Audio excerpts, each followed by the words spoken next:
하나님의 말씀은 사도행전 13장 1절에서 12절의 말씀입니다. 신약성경 208면에 있습니다. 사도행전 13장 1절에서 12절의 말씀입니다. 안디옥 교회에 선지자들과 교사들이 있으니 곧 바나바와 니게르라 하는 시므온과 구레네 사람 루기오와 분봉왕 헤롯의 젖동생 마나엔과 및 사울이라. 주를 섬겨 금식할 때에 성령이 이르시되 내가 불러 시키는 일을 위하여 바나바와 사울을 따로 세우라 하시니 이에 금식하며 기도하고 두 사람에게 안수하여 보내니라. 두 사람이 성령의 보내심을 받아 실루기아에 내려가 거기서 배 타고 구브로에 가서 살라미에 이르러 하나님의 말씀을 유대인의 여러 회당에서 전할세 요한을 수행원으로 두었더라. 온 섬 가운데 지나서 바보에 이르러 바 예수라 하는 유대인 거짓 선지자인 마술사를 만나니 그가 총독 서기오 바울과 함께 있으니 서기오 바울은 지혜 있는 사람이라. 바나바와 사울을 불러 하나님의 말씀을 듣고자 하더라. 이 마술사 엘루마는 이름을 번역하면 마술사라.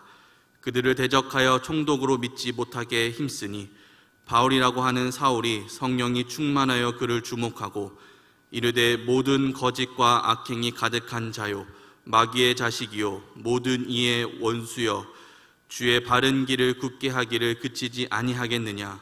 보라 이제 주의 손이 내 위에 있으니 내가 맹인이 되어 얼마 동안 해를 보지 못하리라 하니 즉시 안개와 어둠이 그를 덮어 인도할 사람을 두루 구하는지라. 이에 총독이 그렇게 된 것을 보고 믿으며 주의 가르치심을 놀랍게 여기니라. 아멘.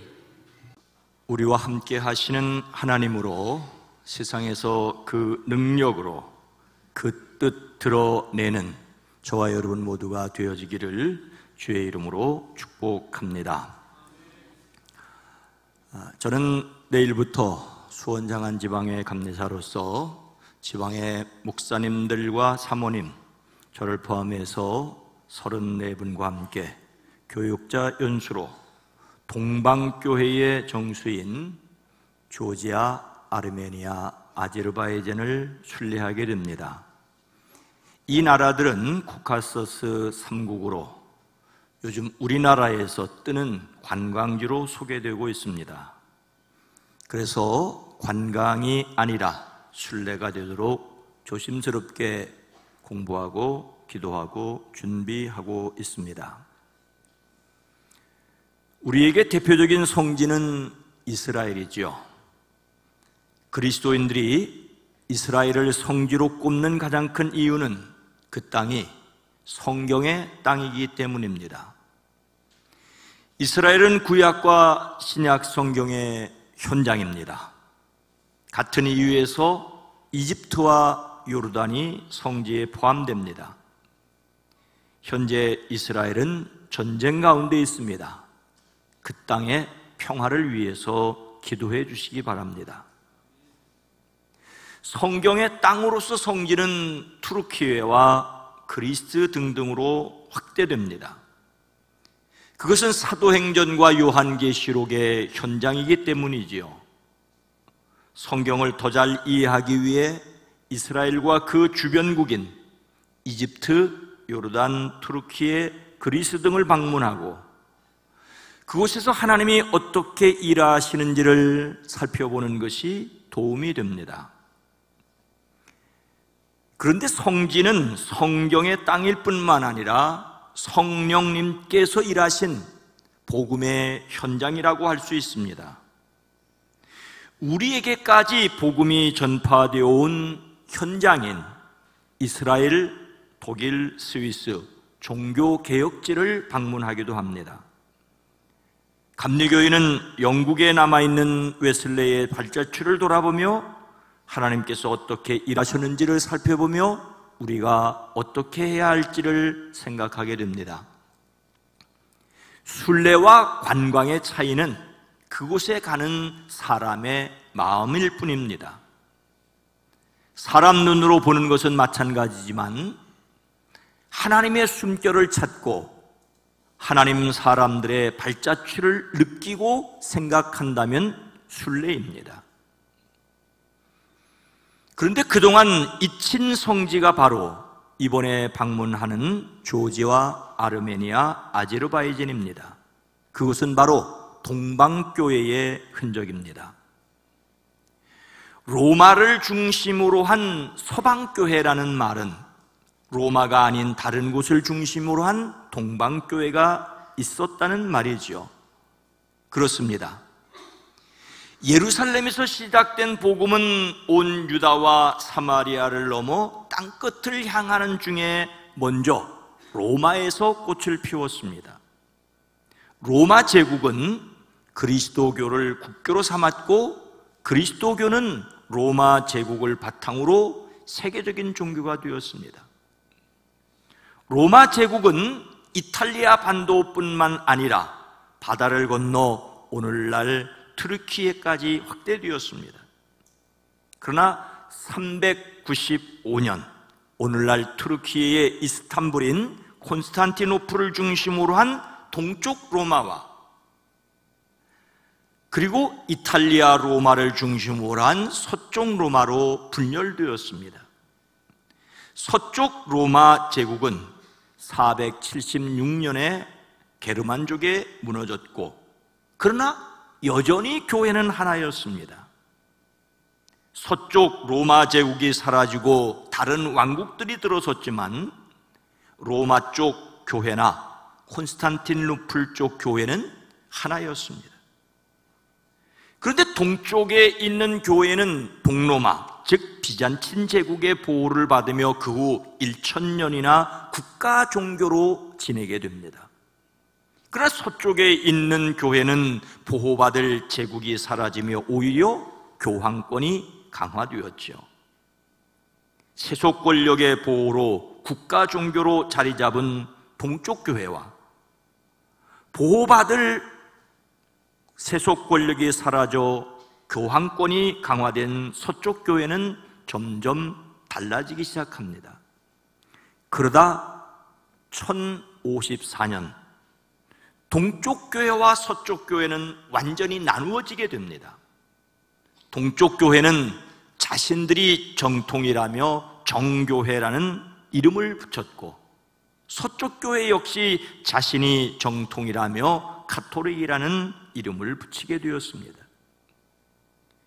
우리 감리교회를 비롯한 대부분의 개신교회는 서방교회인 가톨릭에서 개혁한 교회라서 가톨릭에 친숙하지만 덜 친숙한 동방교회 역시 그리스도교회 역사의 일부입니다. 제도나 형식에서 차이점이 있지만 모두 예수님을 그리스도로 믿습니다. 물론 서로 다름을 내세워 다투는 일도 있었지만 이제는 서로에게 화해하고 배우는 과정에 있습니다. 우리의 신앙은 예수님을 그리스도로 믿습니다. 우리 주 예수 그리스도는 그리스도 교회의 대전제입니다. 안타깝게도 예수님을 어떤 분으로 표현하느냐는 강론에서 죽이고 살리는 피 흘림이 있었습니다. 예수님의 십자가 피 흘림으로 끝나야 했는데 참으로 안타까운 일이죠. 이번 순례를 통하여 예수님을 더 깊이 생각하고 배우려고 생각하고 있습니다. 예루살렘에서 시작된 복음이 세계로 향하는 과정에 매우 중요한 역할을 한 교회가 오늘 본문 말씀의 안디옥 교회입니다.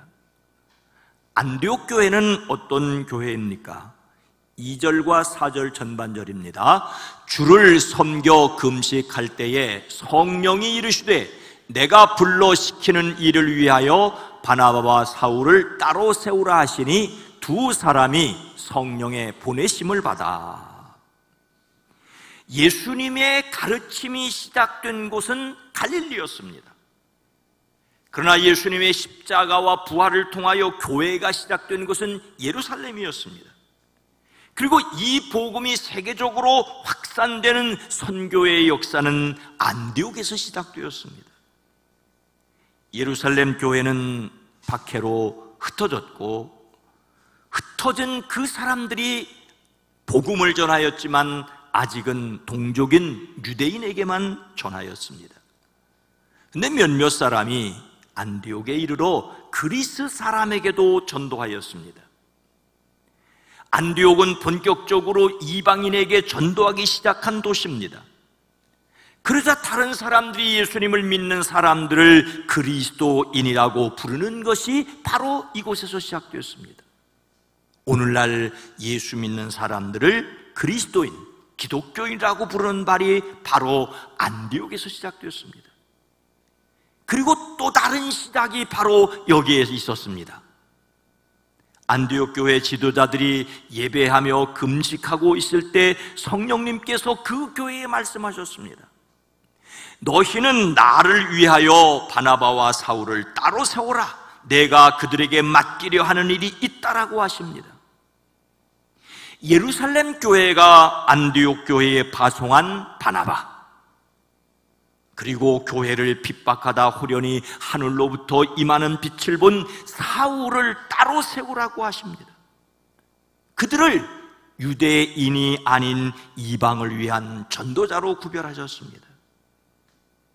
유대인에게만 전도하던 사람들이 그리스 사람들에게도 전도하게 되고, 최초로 그리스도인이라고 불리운 이 안디옥 교회에서 다른 지역에 전도하기 위한 바울과 사울을 따로 세웠습니다.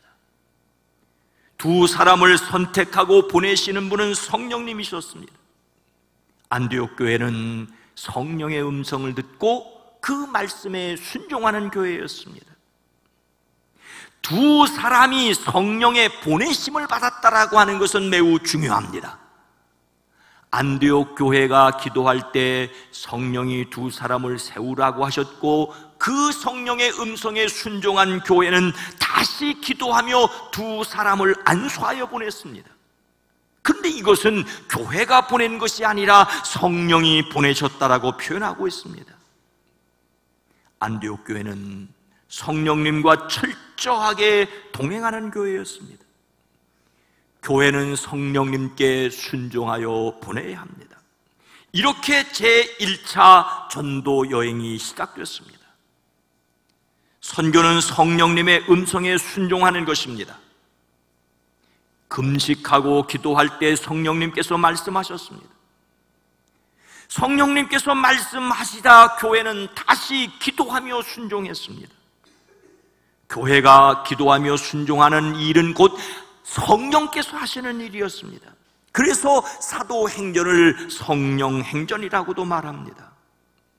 저와 여러분, 우리 교회가 성령의 음성을 듣고 순종하여 선교하는 교회, 우리를 통하여 성령님께서 일하는 교회 되어지기를 주의 이름으로 축복합니다.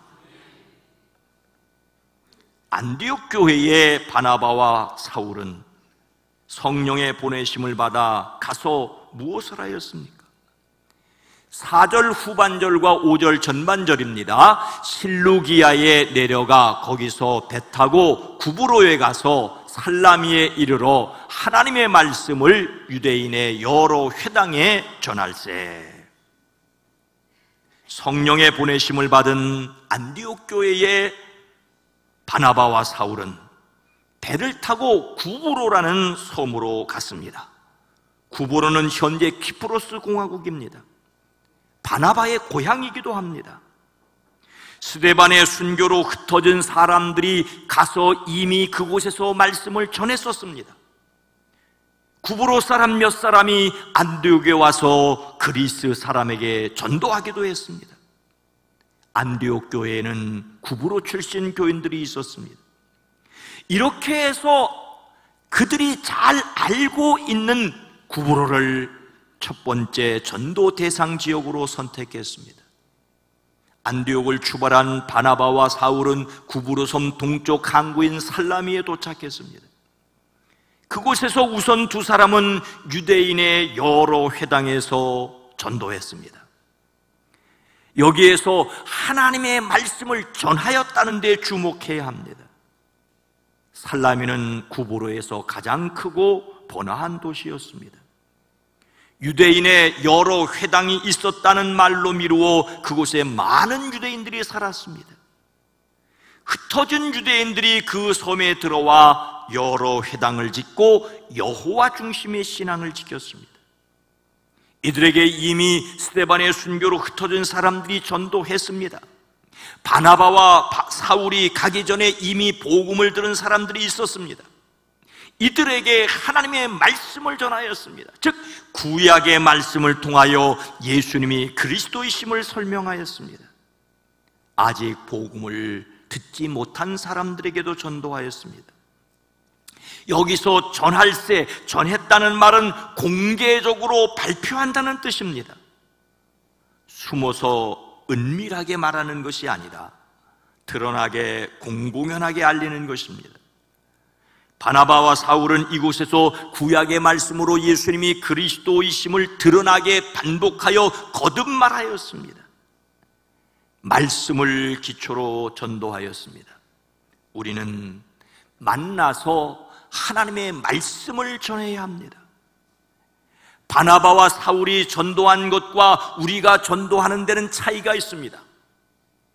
회당에 모이는 유대인들은 구약의 말씀을 잘 알고 있었으나 우리가 전도하려는 우리 주변의 사람들은 전혀 성경을 알지 못하는 경우들이 많습니다. 그래서 우리는 말씀을 가르치려고 하기 전에 먼저 친숙해지는 방법을 사용하기도 합니다. 그러나 결과적으로는 성경 말씀이 전달되어야 합니다. 더욱이 드러내놓고 공공연히 말함으로써 사람들 마음을 두드려 각 사람의 영적인 부분을 말씀으로 접근하였다는 것입니다. 교회는 착한 일을 하여 사람들이 그것을 보고 하나님께 영광을 돌리게 하여야 합니다. 그리스도인들이 자기 주변 사람들에게 선한 영향력을 미쳐야 합니다. 하지만 그리스도인들이 잘 살지 못하기 때문에 전도되지 못한다는 말은 반만 맞는 말입니다. 전도는 하나님의 말씀을 전달하는 것입니다. 우리가 먼저 하나님의 말씀을 알고 전해야 합니다. 저는 여기에서 예수님을 믿는 사람들이 먼저 말씀의 사람이 되어야 할 것을 강력하게 말씀드립니다. 설교를 귀로 듣는 데서만 그치지 말아야 합니다. 자기 눈으로 성경을 읽고 깊이 생각해야 합니다. 우리 교회는 부족하지만 성품 큐티의 말씀을 매일 사용하고 있습니다. 매일 영상을 제공하고 있습니다. 성령의 보내심에 순종한 사람들이 하나님의 말씀을 전하였다는 것을 기억하고 우리가 먼저 말씀의 사람이 되어 성령에 순종하는 저와 여러분 모두가 되기를 주의 이름으로 축복합니다. 그런데 성령의 보내심에 순종한 사람들이 하나님의 말씀을 전하자 어떤 일이 있었습니까? 11절 말씀입니다. 보라, 이제 주의 손이 내 위에 있으니 내가 맹인이 되어 얼마 동안 해를 보지 못하리라 하니 즉시 안개와 어둠이 그를 덮어 인도할 사람을 두루 구하는지라. 구보로에서 바나바와 사울의 전도 행진은 계속되었습니다. 그들은 살라미에서 시작해서 온 섬을 가로질러 바보에 이르렀습니다. 우리식 발음 좀 이상하지만 바보는 여기에서 큰 문, 대문을 뜻합니다. 로마 총독이 주재하던 그 섬의 수도였습니다. 바나바와 사울은 이곳에서 바예수라는 유대인 마술사를 만났습니다. 바예수라는 이름의 뜻은 예수의 아들입니다. 그는 예수의 아들이라고 불렸지만 우리가 믿는 예수님과 전혀 관계가 없습니다. 당시 예수라는 이름은 흔한 이름이었습니다. 그래서 우리가 믿는 예수님을 나사렛 예수 또는 그리스도 예수라고 구별합니다. 바예수는 유대인이었지만 거짓 선지자였습니다. 어떤 신에게 영감을 받아 선지자처럼 행동했지만 사악한 마음을 품고 사람을 미혹하는 사람이었습니다. 그는 총독 서기오 바울 곁에 있었습니다. 당시 세계에서 권력자 곁에 하늘 계시자로 행세하는 사람들이 있는 일은 흔했습니다. 그런데 오늘 말씀에서 총독 서기오 바울은 지혜 있는 사람이었습니다. 한편으로 치우치지 않고 여러 가지 상황을 고려하여 판단하는 사람이었습니다. 그는 바예수 같은 마술사도 곁에 두고 그의 말을 들었지만 바나바와 사울이 그 섬에 도착하여 하나님의 말씀을 전하자 청하여 말씀을 듣고자 하였습니다. 그런데 바예수는 총독이 복음을 듣지 못하게 하려 하였습니다. 그가 대적하였다는 말은 바나바와 사울에게 반감을 품고 맞서 저항했다는 것입니다. 총독이 예수님을 믿지 못하도록 꽤 힘써 노력하였습니다. 하지만 이제 그 이름을 바울로 드러내는 사울은 성령 충만하였습니다. 바울은 마술사를 노려보며 말하는데 그가 성령으로 충만하였기 때문입니다. 성령 충만한 바울은 바예수가 어떤 사람인가를 낱낱이 드러냈습니다. 담대히 선언합니다. 보아라, 이제 주님의 손이 너를 내리칠 것이니 눈이 장애를 입어 얼마 동안 햇볕을 보지 못할 것이라고 선언합니다. 그러자 곧 안개와 어둠이 그를 내리 덮었습니다. 그는 앞을 볼 수 없어서 더듬게 되었습니다. 누군가 그의 손을 잡아 그를 이끌어 주어야 했습니다. 바울이 선언할 때 주님의 손의 능력이 나타났습니다. 거짓 선지자 바예수는 총독으로 바울의 말을 듣지 못하게 회방하였지만 오히려 바울이 선언할 때 그는 시력을 잃고 헤맸습니다. 이것을 총독이 자기의 눈으로 보았습니다. 그래서 이제 총독이 바울의 말을 듣지 못할 이유가 없게 되었습니다. 그는 보았고 들었고 믿었으며 하나님의 말씀에 깊은 감명을 받았습니다. 하나님의 말씀을 들은 그는 깜짝 놀랐습니다. 놀랍게 여겼다는 말은 사실은 정신을 잃게 하다는 강력한 충격을 뜻하고 있습니다. 엄청난 충격을 받았습니다. 이것이 성령으로 충만한 바울을 통하여 드러난 일입니다. 우리 역시 성령님께 순종하여 그 능력이 나타나야 합니다. 영혼 구원을 가로막는 절대 절벽을 깨트리는 방법은 성령의 충만입니다. 전도하는 현장을 덮는 어둠의 회방을 물리치는 방법 역시 성령의 충만입니다. 예수님의 말씀을 따라 살려는 데 느끼는 두려움과 절망을 사라지게 하는 것도 성령 충만입니다. 성령께서 일하심에 순종함으로써 악한 것을 이길 수 있습니다. 중요한 것은 바울이 아니라 그를 통하여 일하신 성령님이십니다. 우리가 살아가는 형편과 사도 바울이 일했던 형편은 다릅니다. 그러나 그와 함께한 성령님께서 오늘 우리와 함께 계심을 믿습니다. 성령님은 어제나 오리나 또한 영원히 같습니다. 이것이 우리의 능력입니다. 우리가 다시 말씀과 기도로 성령 충만을 회복해야 할 이유가 여기 있습니다. 다시 말씀과 기도로 성령 충만하여 능력의 사람 되어지기를 주의 이름으로 축원합니다.